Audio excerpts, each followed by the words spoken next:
plots time. Real estate investments అండి. Real estate investments మనం గమనిస్తే కొన్ని స్టేట్స్లో ఎప్పుడూ వైబ్రెంట్గా ఉంటాయి.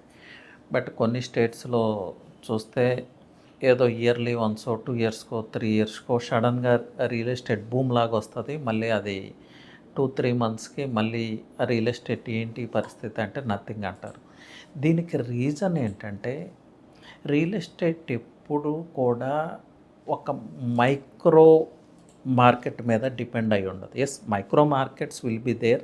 అక్కడ ఫ్యాక్టర్స్ని కూడా మనం కన్సిడరేషన్లోకి తీసుకోవాలి. బట్ కొంచెం బ్రాడ్ లెవెల్లో చూస్తే overall health of the state అనేది రియల్ ఎస్టేట్ని ఎప్పుడూ ఇన్ఫ్లుయెన్స్ చేస్తుంది.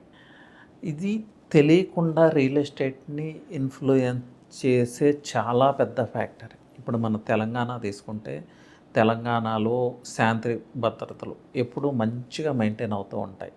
అలాగే ఓవరాల్గా స్టేట్ డెవలప్ అవుతూ ఉంటుంది. ఇక్కడ ఒక సిటీయే డెవలప్ అవటం ఏముండదు. ఇన్ఫ్రాస్ట్రక్చర్ డెవలప్ అవుతుందంటే 70-80% ఆఫ్ ద ఇన్ఫ్రాస్ట్రక్చర్ హైదరాబాద్ సిటీలో జరిగిన 20% 30% రిమైనింగ్ ఏరియాస్ ఆఫ్ హైదరాబాద్ కూడా గ్రో అవుతూ ఉంటాయి. ఇప్పుడు వస్తున్న RRRతో యాక్చువల్గా హైదరాబాద్ సిటీ కన్నా కూడా సరౌండింగ్లో ఉన్న డిస్ట్రిక్ట్స్ ఎక్కువ బెనిఫిట్ పొందబోతున్నాయి. దీన్ని ఏమంటారంటే overall health of the state మంచిగా ఉంటుంది తెలంగాణలో. సో మన పొరుగు రాష్ట్రాలు, let's not take the names, అక్కడ ఎందుకు రియల్ ఎస్టేట్ ఒడిదొడుకులు ఎక్కువగా ఉంటాయంటే దిస్ ఈజ్ ద ఫ్యాక్టర్.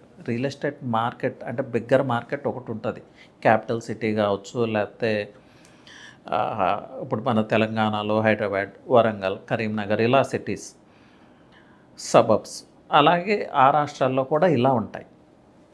ఈ ప్లేసెస్లో all of A sudden real estate boom అవుతుంది. 3 months 4 months తర్వాత ఈ ప్రాపర్టీస్కి రీసేల్ ఉండదు, ట్రాన్సాక్షన్స్ ఉండదు. రియల్ ఎస్టేట్ అనేది ఏమైపోయిందో కూడా అర్థం కాదు. దీనికి రీజన్ ఏంటంటే అక్కడ ఓవరాల్గా ఉండే పొలిటికల్ అట్మాస్ఫియర్, అలాగే ఓవరాల్గా స్టేట్ మొత్తం ఉండే శాంతి భద్రతలు, అలాగే అక్కడ ఓవరాల్గా స్టేట్ మొత్తం జరిగే ఇన్ఫ్రాస్ట్రక్చర్ లేకపోతే డెవలప్మెంట్ యాక్టివిటీస్ లేనప్పుడు ఈ క్యాపిటల్ సిటీలో కూడా రియల్ ఎస్టేట్ స్లో డౌన్ అవుతుంది. సో ఇక్కడ శాంతి భద్రతలో లేకపోతే పొలిటికల్ సినారియో మంచిగా ఉండాల్సింది ఒక క్యాపిటల్ సిటీలో కాదు, టోటల్ స్టేట్లో మంచిగా నడుస్తుంటే క్యాపిటల్ సిటీలో రియల్ ఎస్టేట్ మంచిగా నడుస్తుంది. అంటే ఓవరాల్ హెల్త్ ఆఫ్ ద స్టేట్ని కన్సిడరేషన్లోకి తీసుకుంటారు ఎవరైనా, ఎన్ఆర్ఐస్ కానీ లేకపోతే ఈ కొంచెం తెలివన్న ఇన్వెస్టర్స్ అయినా ఈ ఫ్యాక్టర్స్ అన్నిటిని దృష్టిలో పెట్టుకొని ఇన్వెస్ట్ చేస్తారు. సో మన పొరుగు రాష్ట్రాలకి తెలంగాణకున్న వేరియేషనే అదండి.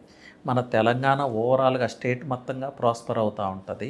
మనకు పొరుగు రాష్ట్రాల్లో తీసుకుంటే ఎక్కడో ఒక సిటీయే ప్రాస్పర్ అవుతూ ఉంటుంది. Remaining part of the state was neglected అనమాట. అలాగే అక్కడ ఉన్న పొలిటికల్ సినారియో, అక్కడ ఉండే సేఫ్టీ అండ్ సెక్యూరిటీ, శాంతి భద్రతలు కావచ్చు, ఇవన్నీ కూడా రియల్ ఎస్టేట్ని ఇన్ఫ్లుయెన్స్ చేస్తాయి.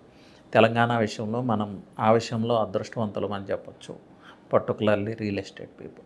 So this is one of the factor and one of the basic parameter and important parameter of real estate growth. Thank you అండి.